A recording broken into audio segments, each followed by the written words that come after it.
안녕하세요. 배신의 장미입니다. 오늘의 사연 시작하겠습니다.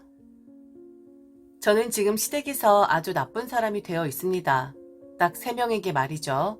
그분들은 바로 형님 부부와 시어머니신데 그들은 저 때문에 자기들 인생이 망했고 당하지 말아야 할 꼴을 당했다고 생각하는 중입니다.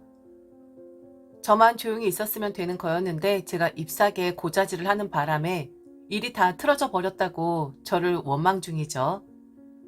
그렇게 생각할 거라는 거 다 알고 있었고 그런 원망 받을 거라 생각했었어요. 그런데 저도 어쩔 수가 없으니까 해도 너무하니까 잎사귀에 굴었던 겁니다. 그동안 숨겨주고 도와주고 했던 건 기억이 안 나는지 오늘도 형님은 제게 문자를 보내서 네가 일을 치는 바람에 내가 지금 죽을 지경이다. 언젠가 너도 꼭 당하게 될 테니 기대해라. 너도 꼭 나 같은 상황 겪게끔 만들어 줄 테니 두고 보자. 라고 보냈는데 마음대로 하시라고 했습니다. 그렇게 원망해서 숨 쉴 수 있다면 만만한 저 원망하라고 했어요. 그런데 수위 점점 높아지면 저는 다시 입산 행동할 수밖에 없으니 조절 잘 하라고 문자 살포시 보냈습니다.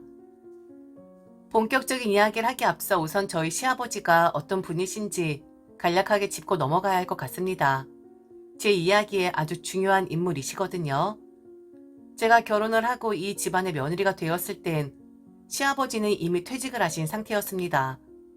그래서 직장을 다니실 때 시아버지의 경력과 포스는 그저 남편에게 듣고 그리고 흘러 시어머니에게 들었던 것이 전부였죠. 그런데 시아버지 얼굴만 봐도 딱 감이 오긴 합니다. 완전 강성이신데다가 저분 앞에서 거짓말했다간 뼈도 못 추릴 것 같은 그런 인상의 소유자이시거든요. 성격도 정말 만만치가 않으십니다. 다들 시아버지 눈치 보면서 움직이는 편이고 시아버지 비위를 거슬리지 않으려고 노력을 많이 하는 편이죠. 그렇다고 다짜고짜 자신의 말이 다 맞다고 하시는 그런 독불장군은 아니세요. 아주 상식적인 분이시고 며느리들에겐 세상 다정한 그런 분이시긴 합니다. 특히 제게는 더 그러시는 경우인데 삶의 짐을 많이 지고 있었을 땐 항상 긴장을 하면서 사느라 몸이 바짝 굳어 있었는데 일도 관두시고 전원 생활하시면서 긴장이 풀리다 보니 성격도 점점 온화해지는 것 같다고 언젠가 시어머니가 말씀을 해주시더라고요. 그러면서 제가 운이 아주 좋은 며느리라 했고 시아버지가 며느리를 받아들일 수 있을 시기에 저란 사람을 둘째 며느리로 받아들여서 정을 나눠주는 것 같다고도 하셨죠. 암튼 시아버지는 시댁의 대들보 같은 분이시고 남편도 형님 부부도 벌벌 떨게 하는 그런 존재이긴 합니다. 그래서 가끔은 시아버지를 속여야 하는 경우들도 생기긴 했어요. 시아버지 아시면 집안이 난리가 난다거나 만일 아주 솔직하게 100%다 아시게 되면 불효령 떨어지니까 쉬쉬해야만 하는 그런 거 말이죠. 그 일을 가장 잘 조율하시는 분이 바로 저희 시어머니셨습니다. 시아버지와 시어머니 사이는 아주 좋으세요. 그런데 시아버지 성격 익히 알고 있으니까 행여나 시아버지 아시게 되면 신경 쓰시고 썽을 낼 수도 있으니 무슨 일이 있어도 자세히 시아버지가 알게끔 하는 일은 조심을 하셨었습니다. 그리고 다 큰 자식들이 뭔 크게 사고를 치겠어요. 다 결혼해서 잘 살고 있는데 라고 생각을 했다면 그건 오산이었습니다. 제가 결혼해서 이 집안 며느리가 되기 전부터 시어머니와 형님 부부는 시아버지 모르게 쉬쉬하는 일들이 있었습니다. 지긋지긋하고 문제의 씨앗이 되는 돈 문제였죠. 시어머니가 시아버지 모르게 형님 부부에게 돈을 좀 많이 해주셨더라고요. 그리고 시어머니 명의로 마이너스 통장도 개설을 해두었었고요. 형님 부부는 둘이서 같이 음식점을 하시는데 말로는 자기들보다 시어머니가 신용도가 더 좋아서 마이너스 통장 개설을 한 거고 자기들이 뺀 만큼 자기들이 이자도 내면서 갖고 있는 것이기에 아무 문제가 없다고 생각을 하더라고요. 제가 상관할 바는 아니었지만 솔직히 그때 불안하긴 했습니다. 어느 자식이 부모님을 상대로 마이너스 통장을 개설하죠? 마이너스 통장은 빚 아닌가요? 그리고 본인들 명의도 아니고 어머니 명의인데 만일 상황 안 좋아져서 이자 밀리거나 하면 그래서 시어머니 신용도 하락하면 자기네들이 책임져 주는 것도 아닌데 좀 무책임한 사람들이구나 싶긴 했어요. 걱정되는 마음 들어서 제가 시어머니에게 마이너스 통장 개설하신 거 해지를 하는 게 좋을 것 같다 하니 저보고 그런 말 하는 거 아니라고 하시는 겁니다.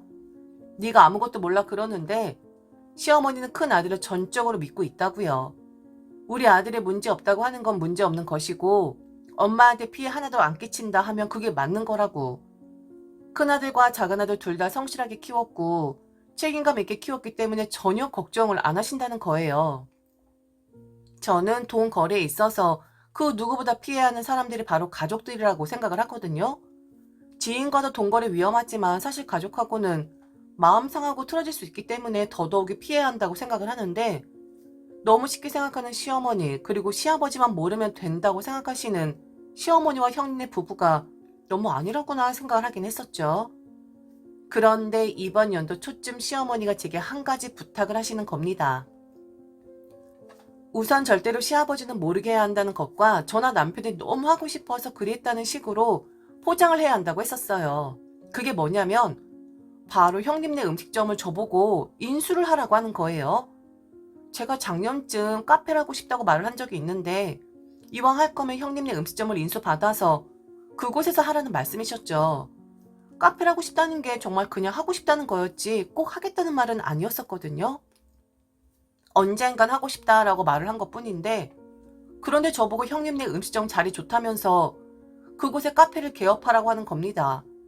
그리고 그 음식점이 워낙에 장사가 잘 되었던 곳이고 2년 전에 인테리어까지 확 변화를 줬었다. 그러면서 세 말고 중도금만 5억이라고 하는 겁니다. 그 정도면 싼 거라고 하면서 저보고 그걸 인수하라는 거예요. 형님 부부 음식점 잘 되는 곳이긴 했죠. 상권이 잘 발달된 곳이긴 한데 그런데 지금 그거 상권 다 무너진 지 오래전입니다. 게다가 공실도 얼마나 많은데 텅텅 가게도 비어있는데 그곳에 카페를 차리라는 말로 좀 어이가 없었지만 중도금이 뭐? 5억? 완전 말도 안 되는 거잖아요? 그래서 그렇게까지 하고 싶었던 건 아니다. 그리고 만일 하게 된다면 집 근처에서 하고 싶지 굳이 운전을 해서 가야 하는 거리에 하고 싶지는 않다. 라고 말씀드렸습니다. 그랬더니 맨날 제게 전화를 해서는 형님네 부부 음식점 자리가 얼마나 좋은지를 말씀을 하셨고 5억이던 중도금이 3억으로 내려가더라고요. 아니 중도금을 내려주는 게 문제가 아니라 그곳에 카페를 할 생각이 아예 없다. 그리고 지금 당장 할 생각도 없다 하니 그동안은 제게 곱게 말씀하시던 시어머니가 화를 내기 시작하는 겁니다. 와 정말 완전 기가 찼죠. 시어머니면 막 강매를 해도 되는 건가요? 그리고 지금 안 하고 싶다는데 왜 억지로 계속 그곳에서 하면 좋다고 말을 하는 건지 이해 안 되고 좀 너무하다 싶더라고요. 막 제게 얼른 팔아치우려고 하는 영업을 하는 것 같았거든요. 그래서 알게 되었습니다. 제 우려는 현실이 되었고 지금 시어머니 발등에 불이 떨어졌다는 것을요. 시아버지 아시기 전에 얼른 해결을 해야 하는데 솔직하게 말씀 못하시고 저한테 넘겨버린 뒤 해결을 하시려고 든 거였죠. 사실은 이랬습니다. 형님네 음식점은 예전엔 아주 잘 되긴 했었어요. 그런데 요즘 상권이 살아나고 있다곤 하지만 예전처럼 명성을 되찾은 건 아니잖아요. 각고의 노력을 해야 하고 그리고 뼈를 깎는 고통을 감수해야 하는 게 요즘 자영업자들 맞긴 합니다. 그리고 아무리 팔아대도 원가에 배달비까지 남는 게 없는 게 요즘 장사라는 것도 아주 잘 알고 있어요. 쫄딱 망해버린 건 아니지만 더 이상 그 음식점을 유지할 수 없을 정도로 힘들어졌더라고요. 그동안은 소상공인 대출이나 그런 걸로 조금 막아보긴 했는데 이제는 더 이상 대출을 받아주는 것도 없고 이자도 너무 올라버려서 받은 대출금 이자를 내기에도 급급한 그런 사정이 되어버렸다는 거죠. 그럼 이쯤에서 떠올리셔야 하는 게 있습니다. 네, 맞습니다. 시어머니 마이너스 통장이요. 마이너스 통장을 3개월마다 연장을 해야 하는 게 무엇인지는 잘 모르겠어요. 그런데 한 번 연장을 할 때마다 몇백만 원씩 낸 다음 연장을 할 수가 있는데 곧 있으면 그 연장해야 하는 날이 돌아온다는 거였습니다.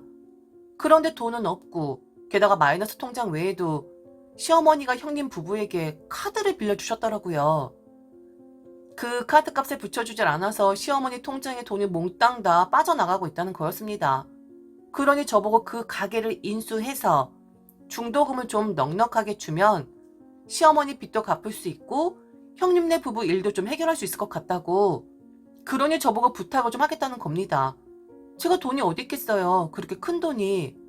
그리고 그렇게 카페를 못해서 미치겠는 사람도 아니고 그냥 취미로 해볼까 생각을 했던 거였는데 참 저란 사람이 해결 방안이었다는 것도 어이가 없었지만 이 일 만일 시아버지가 아시면 어쩌시려고 하지? 라는 생각이 먼저 들더라고요. 시어머니는 저희 친정에게 말을 좀 해보라고 하셨어요. 친정 부모님한테 잘 말씀드리면 돈 좀 해주지 않겠냐고. 귀한 딸인데 그 정도는 당연히 해주실 거라고. 좀 부탁을 한다 하는데 시어머니가 좀 안 되긴 했더라고요. 큰아들 부부 감싸주려고 무던히 애를 쓰시는구나. 그리고 시아버지에게 들킬까봐 매일 노심초사시구나. 잠도 못 잔다 하시는데 참 믿는 도끼에 발등 제대로 찍히셨구나 싶었어요. 그런데 제가 봤을 땐 해결할 수 있는 안이 아예 없는 게 아니었습니다. 저는 시어머니에게 말씀드렸죠. 우선은 음식점은 앞으로 회생 가능성이 있는 것 아니냐. 그리고 빚의 규모가 어느 정도인지 모르겠으나 그 둘의 빚은 그 둘이 무슨 일을 해서라도 감당하는 것이 맞다. 하지만 어머니 카드빚과 마이너스 통장은 다르다. 우선은 급한 대로 차를 처분하라고 하는 게 맞고 어머니가 제 친정에 도움을 요청하라고 한 것처럼 형님도 친정에 도움을 요청하라고 해라. 시아버지 가시면 경을 치실 테니 얼른 급하게라도 막아야 하지 않겠느냐. 그리 말씀을 드렸죠. 그랬더니 형님네 친정은 어쩌고 저쩌고 하면서 안 그래도 큰애도 친정 이야기를 하겠다고 했는데 시어머니가 하지 말라고 했다는 겁니다. 빚 잔뜩 진 상태로 말씀드려야 하는데 큰애 면목 없어 할 것이고 그리고 우리 아들을 어찌 생각을 하겠냐고. 그건 시어머니와 시아버지를 욕먹이는 행동이라고 하시더군요. 그럼 저희 집은요? 했더니 아니 너는 철없는 애처럼 아무 생각 없이 졸라댈 수 있잖아. 빚이 있어 그런 게 아니라 네 취미생활 하고 싶어 그런다고 그렇게 말씀드리면 사돈께서 해주시지 안 해주시겠니? 빚에 쪼들려서 말씀드리는 것하고 가뿐한 마음으로 철없이 말씀드리는 것하고는 차원이 달라. 게다가 큰애는 장녀잖아. 얼마나 염치가 없겠니? 빚 잔뜩 져서 시어머니까지 빚쟁이 만들어 버렸다. 얼마나 나한테 미안해 하시겠냐고. 가뜩이나 기죽어 있는 애들인데 그럼 안 되지. 그냥 네가 친정에 도움을 좀 청해라. 그런 다음 우리 급한 불 좀 끄자.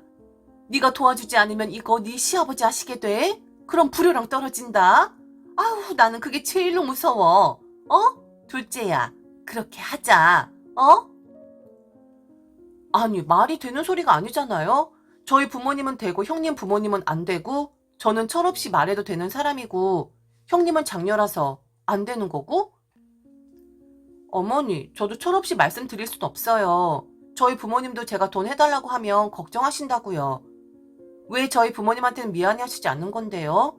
저는 지금 카페 할 생각이 없는데 자꾸 저한테 강요를 하시고 지금 이렇게 강요를 하시는 건 결국엔 형님 부부랑 어머니에게 떨어진 불을 끄려고 저 이용하시는 거잖아요.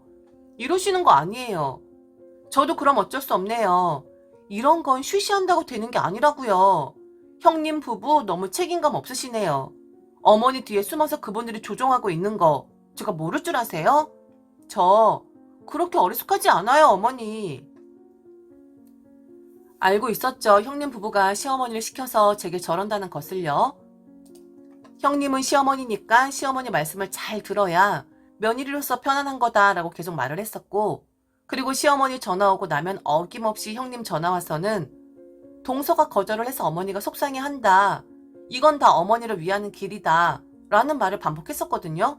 누굴 바보로 하나? 왜 자기들이 저질러 놓은 일을 책임지려고 하지 않고 만일 책임을 못 질 것 같으면 버릴 수 있는 걸 버리면 되는 거 아니겠습니까? 이런 생각하는 제가 이상한 건가요? 저는 시어머니도 그렇고 형님 부부도 그렇고 아주 잘못된 행동이라고 생각을 해요. 그래서 저 남편과 상의 없이 일 쳤습니다. 네, 시아버지에게 다 일러 바쳤어요. 해결할 수 있는 안이 있는데 숨기는데 급급한 그들의 행동이 이해가 가질 않았거든요. 그때 저는 시아버지 화내는 모습을 봤고요. 저는 시어머니, 형님 부부에게는 문제 일으키는 그런 사람이 되었고요. 결국 형님 부부는 집 팔고 시댁으로 들어갔습니다. 그 집 팔아버리니까 시어머니 마이너스 통장도 해결되고 카드 빚도 싹 해결되던걸요? 형님네 부부 빚도 어느 정도 털어버린 것 같고요. 네, 압니다. 의논 먼저 했어야 한 거. 그런데요. 그럼 계속 제게 친정에서 돈 구해오라고 할 것 같았고 막말로 저희 부모님이 형님 부부 부모님은 아니잖아요? 자식이 사고를 쳤으면 그분들의 부모님이 해결하는 게 맞잖아요. 저는 그래서 지금 완전히 시댁에선 배신자 낙인이 찍혔습니다. 오직 시아버지만 저를 아는 체 하지 다른 사람들은 저를 아는 체 하지 않아요. 그래도 저는 상관없습니다. 그리고 저희 부모님이 하신 말씀이 있어요. 한 번 도와주면 사람은 두 번, 세 번 또다시 도움을 원한다고요. 도움을 주면서 사는 것은 매우 중요한데 그 도움을 받는 사람이 우선은 자기 것을 내놓은 다음 이제는 내놓을 것이 없는 상태에서 내게 도움을 청하고 있는지를 잘 살펴봐야 한다고 하셨습니다. 차도 집도 아무것도 내놓지 않고 우리 부모님에게 돈을 해오라는 건 도둑놈 심보 아닌가요? 제가 성급했다고 해도 저는 아마 똑같은 상황이 온다고 해도 또 그랬을 겁니다. 미안한 마음 없습니다. 그러기에 누가 그렇게 많은 빚을 지래요? 잘못은 제가 한 게 아니라 시어머니 빚쟁이 만들고 노심초사하게 만든 형님 부부 아닌가요? 지금까지 들어주셔서 진심으로 감사합니다. 이상 배신의 장미였습니다.